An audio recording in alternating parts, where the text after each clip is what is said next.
Hola Altubers, hoy vamos a hablar de Batman. En realidad este vídeo es casi una continuación de uno de los primeros que hicimos en este canal hace ya 2 años y pico, comentando lo que era el Batman de Tom King.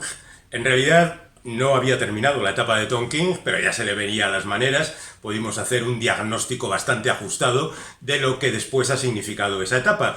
Esa etapa en la que, como vosotros sabéis perfectamente, a la altura del número 80 y tantos, pues le cortaron las alas a King porque no vendía lo suficiente y le dijeron que todas esas cosas las contara en una miniserie aparte. Una miniserie aparte que, por cierto, no ha terminado todavía, falta el último número. En definitiva, lo habitual en el caso de Tom King, que se lo coge con tranquilidad. Podéis repasar aquel vídeo y hoy vamos a su continuación, que sería el Batman de James Tynion IV.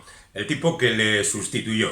Este Batman que terminaba más o menos en este número con la guerra del Joker, que continuaría todavía con una saga más, pero que ya se ha terminado definitivamente, afortunadamente. Está claro que no me gusta el señor Tynion, que es el tipo mejor considerado en estos momentos en la industria, el más agasajado, el más premiado, el más reclamado. Cosas misteriosas que ocurren en el mundo de los cómics. Vayamos por partes. Contemos un poco la historia de Tynion.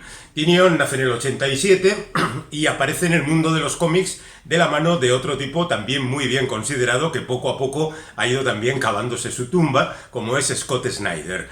Tynion era el becario de Snyder y colaboraba con él, no sabemos hasta qué punto le hacía los guiones de una etapa supuestamente importante de Batman, aquella del Tribunal de los Búhos y todo esto, pero que verdaderamente tampoco creo que ha aportado demasiado y sobre todo ha demostrado que Snyder es un tipo que aburre bastante al respetable. Incluso con sus obras mayores, como American Vampire, por ejemplo, a mí me parece que es una serie muy mejorable.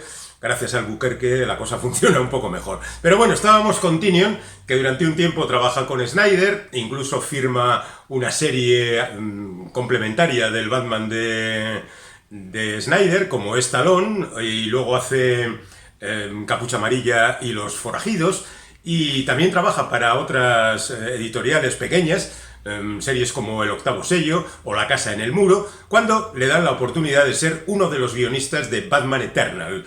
Esta es una serie semanal que, claro, necesita mucha gente trabajando y Tynion es uno de los que colaboran, como más tarde lo hará en Batman y Robin Eternal. Pero aquí no podemos saber qué es lo que le corresponde a él. La serie es muy mala, pero el resto de los guionistas también son muy malos.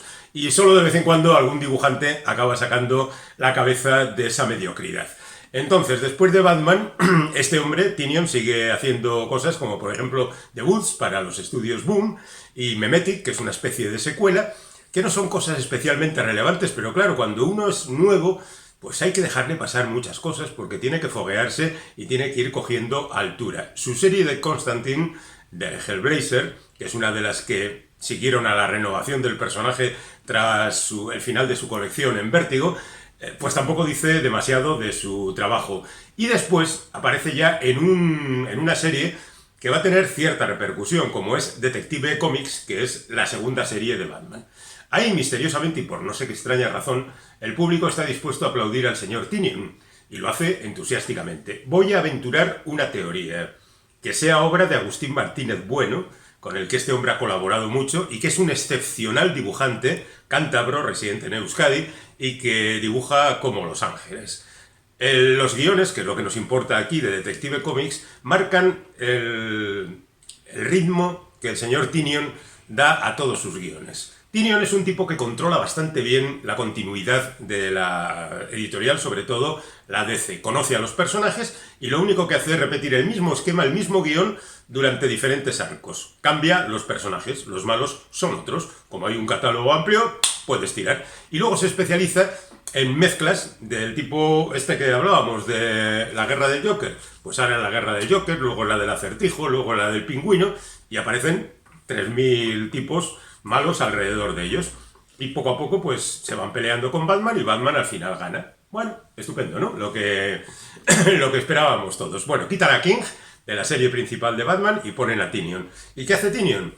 Pues lo mismo, En esta ocasión con Jorge Jiménez, que también me parece un buen dibujante, quizá no tan brillante como Agustín Martínez Bueno, pero un buen dibujante, y de repente todo se vuelve contra él y todos empiezan a decir qué malo, qué malo, qué malo. ¿Por qué? Es exactamente igual que su etapa de Detective Comics, y si no, confrontarlas, y veréis que es así claramente. Mientras tanto, va haciendo otras cosas, como por ejemplo la Liga de la Justicia Oscura, otra vez con Agustín Martínez Bueno, que es un tipo que verdaderamente, ya digo, merece la pena. Bueno, desde aquí no se aprecia demasiado, pero hay que reconocerle que funciona muy bien y es francamente bueno. Y de esta serie prácticamente nadie dice nada.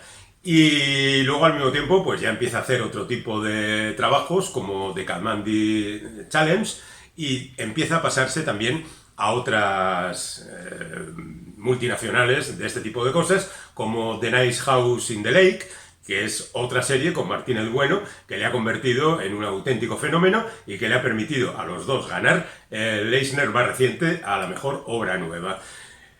Tengo que decir que he leído un cuarto de la serie, es decir, 3 números de los 12 que la componen, y veo que Tynion sigue cayendo en el mismo error.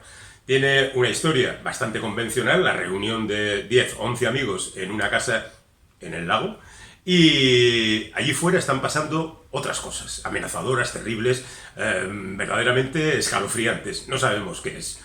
La estructura, pues siempre repetida, unas 2 primeras páginas con uno de los personajes reunidos allí que lanza sus impresiones sobre lo que está ocurriendo, y luego una estructura repetida que se supone que va avanzando, aunque no lo haga muy rápido, en la resolución del misterio.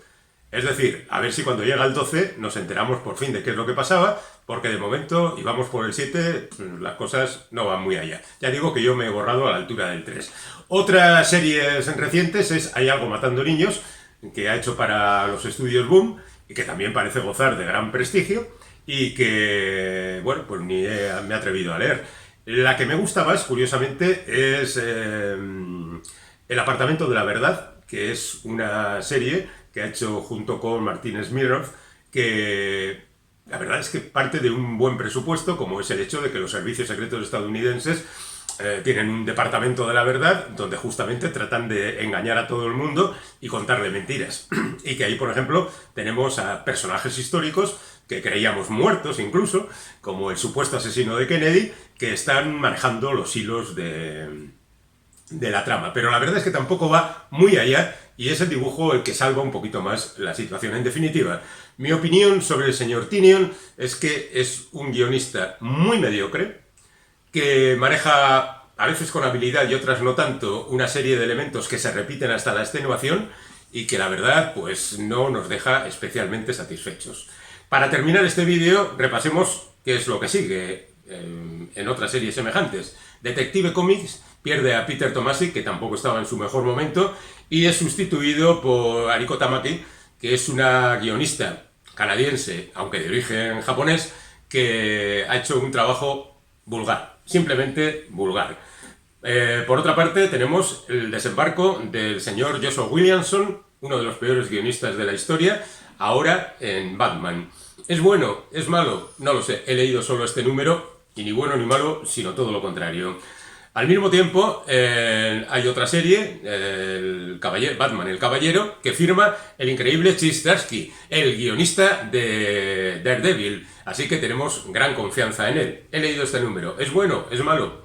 No sabría decirlo. Es un número de presentación, pero vamos a confiar en él porque en sus manos está el futuro de Batman. La serie principal de Batman, dentro de poco, después de los 8 números de Williamson, estará guionizada por Chasky. Y eso nos llena de esperanzas, aunque este primer número de esta especie de renovación del personaje no nos haya dejado excesivamente satisfechos. Confiemos en él. Y por otra parte, en Detective Comic va a aparecer Ram 5, o Ram V, nunca sé muy bien cómo decir su nombre, que es otro de esos guionistas al que no he frecuentado con asiduidad, pero que todo el mundo dice que es fantástico. Yo creo que no he leído absolutamente nada de él. Así que el futuro, según parece, es esplendoroso para Batman y el presente pasado es más bien desastroso y ya veremos qué es lo que pasa con esta gente, dónde acaba el señor Tynion y dónde acaban los personajes que ha tratado. Si estáis de acuerdo, bueno, pues bien, pero si no estáis de acuerdo, sobre todo si no estáis de acuerdo,